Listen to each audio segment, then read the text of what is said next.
we're going to do now is Chris Locke, who's the Deputy Director General of Transport for Projects, is going to present to us the work that the government's done, so you'll have a better understanding of how it's reached this point. Then we will take questions. And I noticed someone over there had his hand up. You'll be waiting a long time unless you do it after Chris has done the presentation. So once Chris has done the presentation, I will then ask the questions and we'll do it in an orderly way, or statements. And we're going till 8 o'clock. Okay, Chris. Thanks, Lynn. Good evening, and thank you for the opportunity to start this conversation. Yes, it is a conversation for me. Let me take you back a little bit in time, please, to 2011. Can you see? Can you all see? Can you see this slide? Yeah, this okay. one. Right. Can everyone see the one? You can't see that. Can't see that?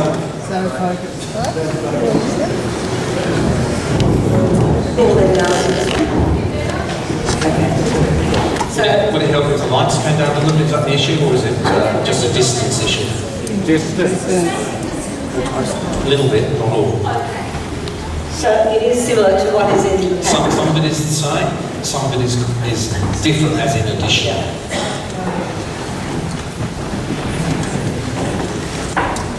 So we'll have a go, and if you need to ask a question or something because you can't see what I'm talking about, can't understand, just say something.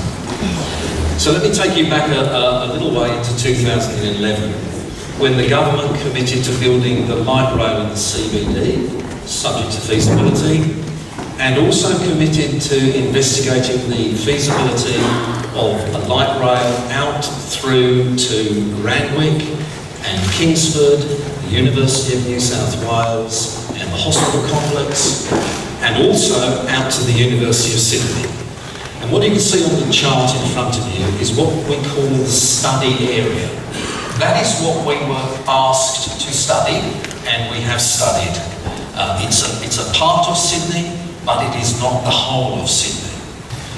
And to make it work, we had to have a series of objectives. In order to do a study, you've got to know what are the criteria, what are the objectives that you're actually working to. And these are they that you can see on the screen. Because of the distance, I might actually just read some of them to you. Number one, provide a transport system that is best able to satisfy the long-term customer demand in the study area. This is about customers on transport in the study area. Improve access to the University of New South Wales, to the University of Sydney, and to the two associated hospital complexes. Number three, to improve the transport for the major event venues. The football stadium, the cricket ground, the entertainment quarter, Randwick Racecourse. Reduce the surface transport congestion in the CBD. That's the bus issue. Improve the urban amenity within the CBD for workers, visitors and residents. To grow public transport and mode share in the study area, the whole of the area. Improve the efficiency and cost effectiveness of the public transport system.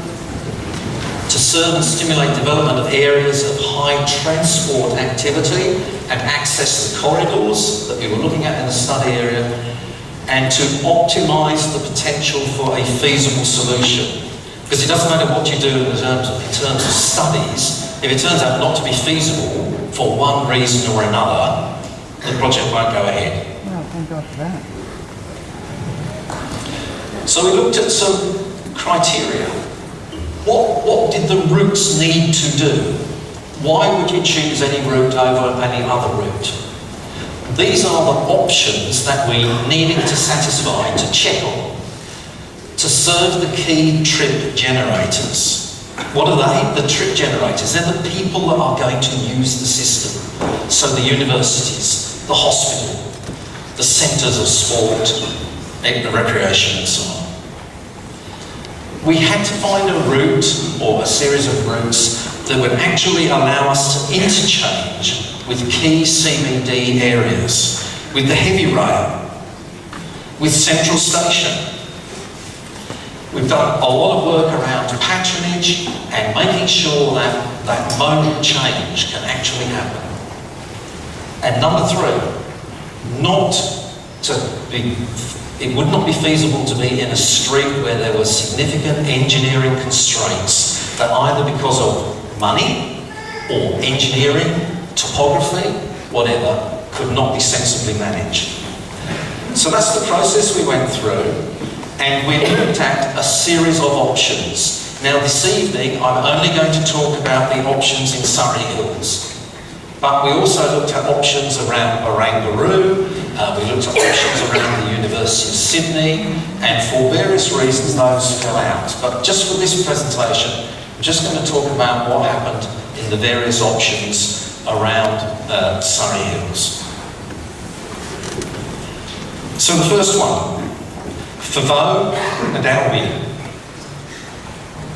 Light rail vehicles will go up a slope of about 6% or so. What does that mean? For every 100 metres they go that way, they can go 6 metres that way. It's a simple engineering proposition. More importantly, it's going downhill, because the braking, whilst you can stop the light rail vehicle from moving in itself, stop the wheels, you've got quite a small wheel to rail interface. So that's absolutely critical. So both of these two streets were actually discounted because of the engineering issues of their steepness. You can see this in the facilities that you've got in front of you. Cleveland Street. You all know that Cleveland Street is the main traffic thoroughfare. If we were to put light rail onto Cleveland Street, the traffic has to go somewhere else. And we formed the view that that would have been an intolerable proposition, that we had to keep the Cleveland Street going. And so that was knocked out. The red one that you've just seen come up. Oxford Street to Town Hall or Campbell Street to Town Hall, either of those. The issue with these two routes is running the light rail into the central part of the CBD. They do not get to Central Station. That's a significant issue because a lot of the patronage comes around Central, and that's the modal shift place. The second issue is that by going into Town Hall or somewhere around that sort of area, we would have had to have brought buses into that part of the city to allow the modal shift to happen. And part of this scheme is to avoid the buses going into the city. So it's better that they come out and the bus transfer happens at Central or further out. So that route was discounted as well. The tunnel. The tunnel's the dotted line that you can see that's just come up here. And compared to Devonshire Street, which is the last one that I'm going to come to, compared to Devonshire Street, the patronage on the tunnel around about the same. The travel time, if you're a user and you're going from one side of the tunnel to the other, is a little bit quicker on the tunnel option than it is on the Devonshire Street option. But the downsides are there's no station, no stop in Surrey Hills. The downside is... We don't care. Order, come on.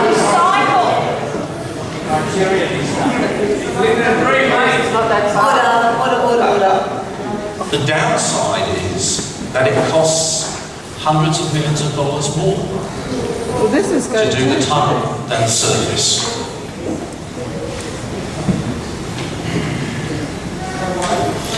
Let me just talk about Flinders, Campbell, Elizabeth as well.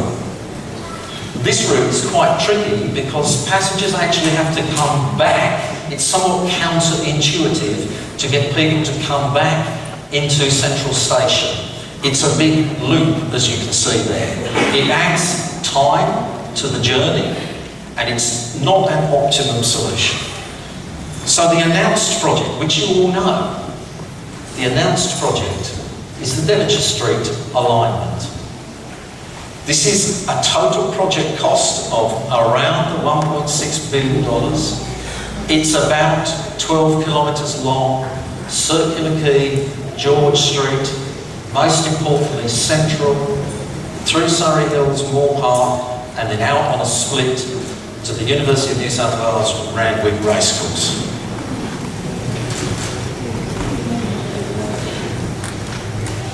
You've heard the Minister talk about the project benefits. They're on the slide up here. I'm actually going to skip over that because I think probably of more interest to you is the next slide, which is Devonshire Street. So this is the announced project. We now move to a different phase. As the Minister said, we move from route to alignment. We've got an enormous amount of work to do just in this area alone that you can see. We've got an enormous amount of study, of engineering to make sure that we've got this right. Now you can see here Olivia Gardens. It's the bit shaded if you can't see that far away from the ground. $69 million. There is, and I apologise for this because we are talking to you about this now and not later, a degree of uncertainty for Olivia Gardens residents.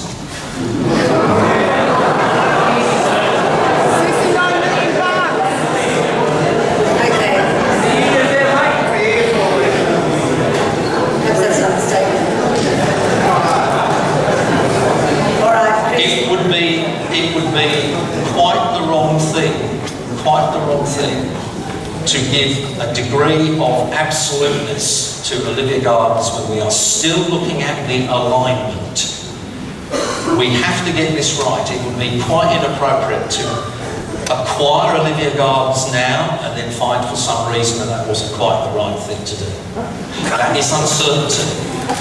However, the Minister's been very clear in saying on the announced route, Olivia Gardens would be acquired. Would be acquired. So let me talk to you about the planning process. Because this at the moment is an announced scheme, but it has to go through a legal planning approval process. And this is where you guys come in. We have to get the detailed design sorted out so that we can go out, well, on top here, an environmental impact statement. This is the first part of a process that we have to go through by law, and it involves a bunch of consultation. The first thing we have to do is to make an application for state significant infrastructure. That'll happen in the next few months or so, but most importantly, the next stage is we start focus meetings with government stakeholders, local governments, other people who have a view about all the impacts this project might have. And then we get down to the third box down the bottom, where the Department of Planning and Infrastructure, not Transport, the Department of Planning and Infrastructure issues a set of requirements as to what we must do in the environmental impact statement. When we've got all those requirements, we can write the environmental impact statement and we can publish it. And it goes on exhibition. It will go on exhibition at the tail end of this year. Nothing will happen until the tail end of this year, when the EIS goes on exhibition. At that point of time, everybody gets a say. You can make a submission, you can do whatever is your normal process or whatever you want to say. It goes on exhibition by the Department of Planning, not by Transport. And the Department of Planning is obliged to make sure that every submission is registered, has a number, and ultimately has a response.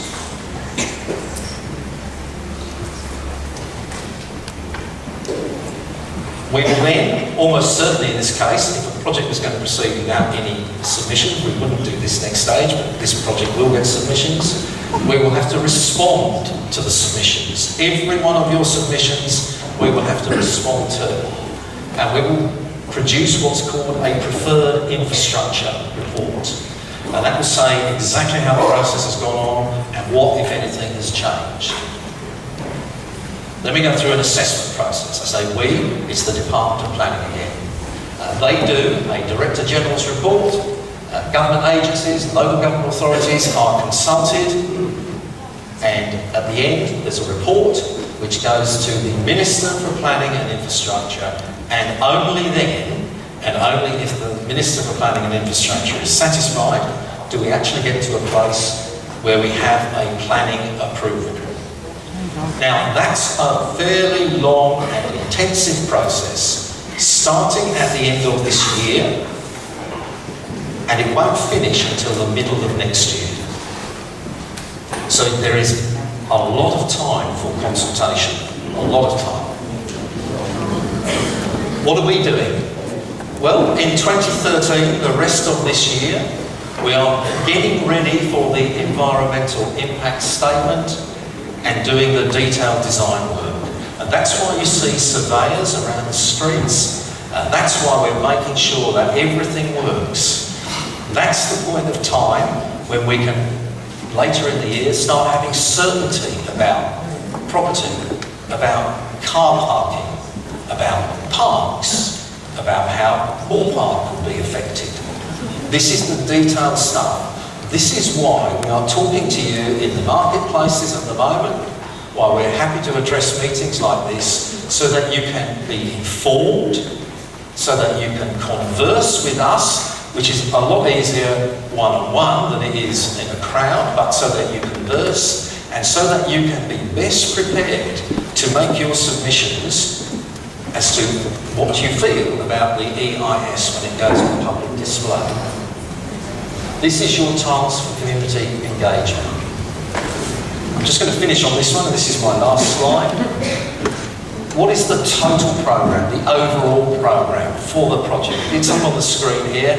For those that can't see, the blue line at the top, late 2013, the environmental assessment goes on exhibition. Second quarter, that's the middle of next year, we go through planning approval. We don't start any construction activity. We don't start any construction activity until we have planning approval. Nothing happens without planning approval. And then we go into a tendering process, construction contracts, LightRail vehicles, those sorts of things. And the market will tell us then when we can open. As you can see from this, we're looking around about 2015 for major construction, all over and done with by 2020, and the revenue service happening. Maybe a little bit earlier, maybe a little later, the private sector will be able to tender on that basis. So that's the overview of the project, and thank you all. Thank you, Chris.